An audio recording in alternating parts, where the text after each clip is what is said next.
हर नया bridge engineering की एक नई मिसाल होता है, लेकिन कई बार इंजीनियर्स का कमाल पूरी तरह फेल हो जाता है। प्रकृति का प्रकोप नहीं झेल पाता, तो कई बार उन्हें बनाने में की गई छोटी मोटी गलतियां ही भारी पड़ जाती हैं, जिसके चलते सालों की मेहनत और करोड़ों रुपए की लागत से बने ये ब्रिज ताश के पत्तों की तरह ढह जाते हैं। आज के वीडियो में हम आपको दुनिया के 5 सबसे खतरनाक ब्रिज फेलियर्स के बारे में बताने जा रहे हैं, जिन्हें देखकर आप हैरान रह जाएंगे, क्योंकि ये कुछ ऐसे ब्रिजेस थे जिनके फेल होने की कल्पना कोई भी नहीं कर सकता था। तो चलिए वीडियो को शुरू करते हैं। मोरांडी ब्रिज, इटली।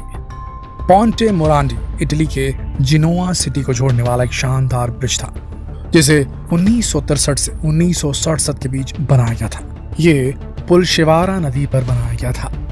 ये ब्रिज इंजीनियरिंग और आर्किटेक्चर का एक नायाब नमूना था, जिसकी वजह से ये पूरी दुनिया में फेमस था। ये शहर के सबसे व्यस्त मार्गों में से एक था। रोज हजारों गाड़ियां इसके ऊपर से गुजरती थी, लेकिन किसी ने सोचा भी नहीं था कि ये ब्रिज इतनी आसानी से एक पल में बिखर जाएगा। 14 अगस्त 2018 को यहाँ काफी तेज आंधी तूफान के साथ भारी बारिश हुई। आसपास के सभी इलाकों में बाढ़ के हालात बन गए। लैंडस्लाइड ने मुसीबत को और बढ़ा दिया, लेकिन सबसे बड़ी मुसीबत तो अभी आनी बाकी थी। भारी बारिश और तूफान की वजह से ब्रिज के ऊपर प्रेशर काफी बढ़ गया था, जिसकी वजह से 690 फीट की ऊंचाई पर लगी स्टील केबल टूट जाती है और पूरा पुल चंद सेकंड में ढह जाता है और सीधा नदी में जाकर मिल जाता है। उस वक्त पुल पर काफी ट्रैफिक था, जिसकी वजह से 43 लोग इस हादसे का शिकार हो गए और कई घायल हुए। ब्रिज के इस तरह अचानक टूटने के पीछे कई लोग खराब मेंटेनेंस को बताते हैं। उनका कहना है कि ब्रिज काफी पुराना था, लेकिन सही तरह देखभाल ना किए जाने की वजह से स्टील केबल में जंग लग गई थी, जिसकी वजह से वो कमजोर हो गई और थोड़ा सा भी प्रेशर पड़ने से टूट गई। वहीं कई लोग इसे केवल भारी बारिश के परिणाम स्वरूप हुई एक घटना ही बताते हैं। आपकी जानकारी के लिए बता दें कि इस ब्रिज की वजह से पूरे 1 साल तक शहर का यातायात प्रभावित रहा।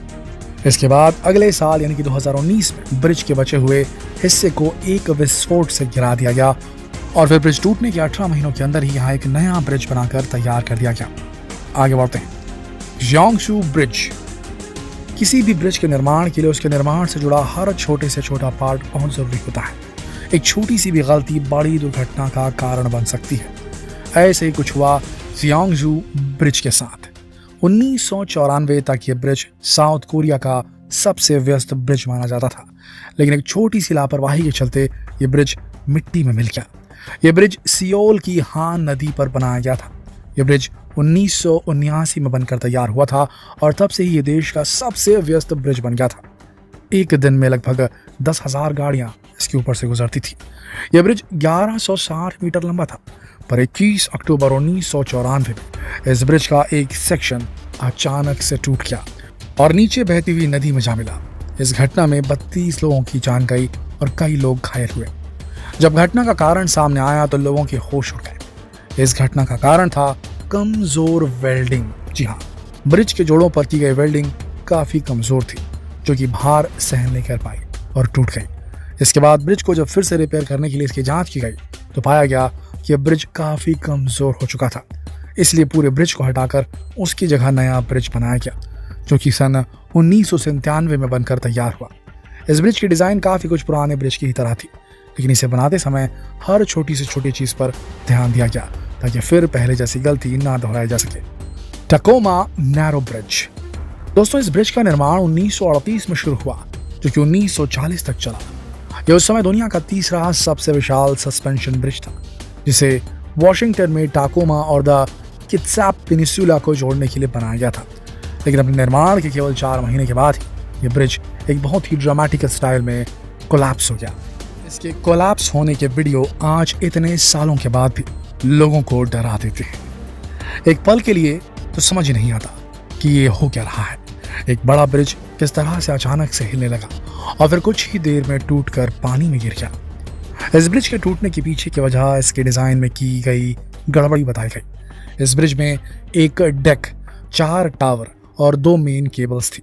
इसके अलावा 100 से 200 के बीच में हैंगर थे। इस ब्रिज की लंबाई 5,900 फीट और चौड़ाई 38 फीट थी।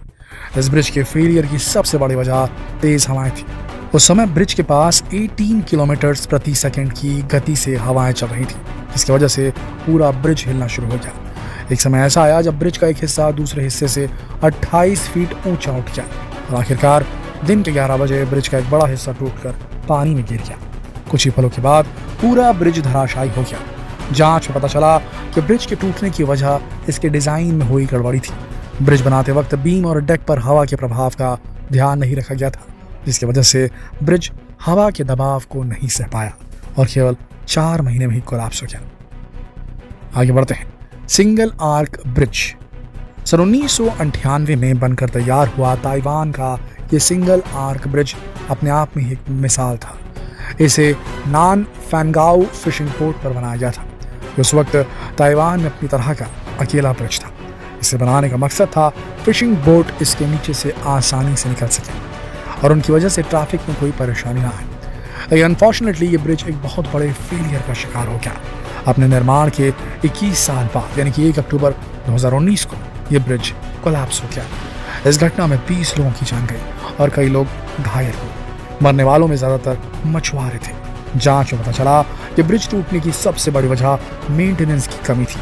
इतने सालों में शायद ही कभी ब्रिज को चेक किया गया हो, जिसकी वजह से ब्रिज के कई हिस्सों में जंग लग गई थी, जिसकी वजह से ब्रिज कमजोर हो गया था और आखिरकार टूट गया, जिससे काफी ज्यादा नुकसान हुआ। I-35 ब्रिज जब किसी ब्रिज को बनाया जाता है तो वेट मेजरमेंट से लेकर लोड कैपेसिटी तक हर चीज इंपॉर्टेंट होती है। थोड़ी सी भी गलती बड़ी दुर्घटना की वजह बन सकती है और ऐसे ही कुछ हुआ I-35 मिसिसिपी रिवर ब्रिज के साथ। ये एक विशाल 8 लेन स्टील ट्रस आर्क ब्रिज था जो कि अमेरिका की मिसिसिपी नदी के ऊपर से गुजरने वाले हैवी ट्रैफिक के लिए मिनियापोलिस में बनाया गया था और इसे 1967 में यातायात के लिए खोल दिया गया था। इस ब्रिज के ऊपर से रोज लगभग 1,40,000 गाड़ियां गुजरती थी, लेकिन इस ब्रिज के डिजाइन में की गई एक छोटी सी गलती ने आगे चलकर एक बड़ा रूप ले लिया और 1 अगस्त 2007 को ब्रिज कोलैप्स हो गया, जिसकी वजह से 13 लोगों की जान चली गई और 145 लोग घायल हुए। जांच में पता चला कि ब्रिज को बनाने में यूज हुई मेटल प्लेट्स काफी कमजोर थी, जो कि इतने सालों तक हजारों गाड़ियों का बोझ नहीं सह सकी और जिसकी वजह से यह हादसा हुआ। दोस्तों, इन सभी घटनाओं से आपको ये तो पता चल ही गया होगा कि ब्रिज टूटने की घटनाओं में हर बार गलती नेचर की नहीं होती, बल्कि देखा जाए तो ज्यादातर केसेस में ये घटनाएं मानवीय गलतियों का परिणाम होती है। इसलिए जब भी किसी ब्रिज का निर्माण किया जाए वह छोटे से छोटे पॉइंट को ध्यान से चेक किया जाना चाहिए, क्योंकि एक छोटी सी गलती कई लोगों की जान पर भारी पड़ जाती है। यह जानकारी आपको कैसी लगी हमें कमेंट करके जरूर बताएं। अगर वीडियो पसंद आया तो इसे कृपया जरूर शेयर करें फेसबुक पर, व्हाट्सएप पर, यूट्यूब पर। इसी से हमें आपका सपोर्ट मिलता है। कल फिर मिलते हैं एक और दिलचस्प वीडियो के साथ। अब तक के लिए आप सबका इस वीडियो के अंत तक बने रहने के लिए दिल से धन्यवाद।